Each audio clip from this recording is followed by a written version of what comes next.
Donc déjà, tous ceux qui ont répondu « je m'en bats avec le steak », cette story n'est pas pour vous. Non, plus sérieusement, la fleur du tournesol mature ne suit pas la course du soleil, ou pour être plus exact, ne suit plus la course du soleil. Pour comprendre, il faut distinguer deux stades. Là, le stade de croissance du tournesol, et puis ensuite le stade où la croissance est terminée. Quand le tournesol est en phase de croissance, comme celui-ci par exemple, il va suivre la course du soleil. Et en fait, sa tige, elle, ne bouge pas, hein, elle ne va pas pivoter comme ça, ce sont ses feuilles et la fleur en croissance qui vont suivre la course du soleil. Mais pourquoi est-ce qu'on a l'impression qu'on a des tournesols qui se penchent vers le soleil? Tout simplement parce qu'il y a une croissance qui est différente entre la partie de la tige à l'ombre et la partie de la tige qui est face au soleil. Pourquoi? D'un côté, le fait de s'exposer bien au soleil, ça permet effectivement aux feuilles d'être à fond dans la photosynthèse. Le tournesol croît extrêmement vite.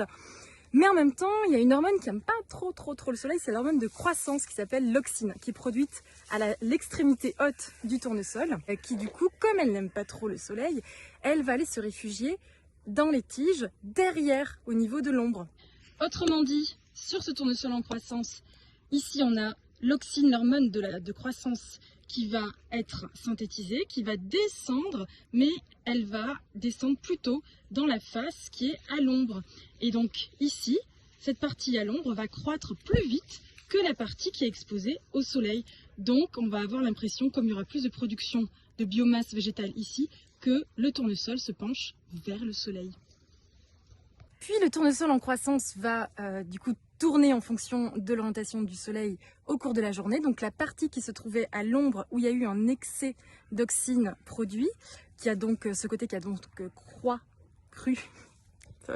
La partie qui était à l'ombre où il y avait un excès d'auxine et qui était en croissance rapide va se trouver au soleil et ce sera le côté opposé qui va croître très rapidement. Donc on a toujours l'impression en fait que le tournesol en croissance se penche vers le soleil. Mais en fait c'est juste dû à une différence de croissance des deux côtés de la tige. Puis une fois que le tournesol aura terminé sa croissance, une fois qu'on aura la fleur mature, les fleurs matures vont toutes se diriger, s'orienter vers l'est pour pouvoir se chauffer le plus rapidement possible dès que le soleil se lève. Pourquoi? Parce que ce sera à ce moment-là que les insectes pollinisateurs seraient les plus actifs et le fait d'être une fleur chaude, ça attire les pollinisateurs. Mais en tout cas, les fleurs matures de tournesol restent bloquées plein est. Dernier petit élément.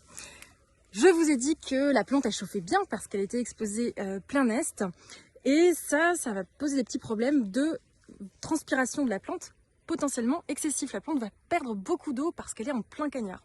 Pour éviter ça, le tournesol, ça existe chez d'autres espèces de plantes, a trouvé la parade, il va produire de l'huile, notamment de l'huile qu'on retrouve dans les fameuses graines de tournesol.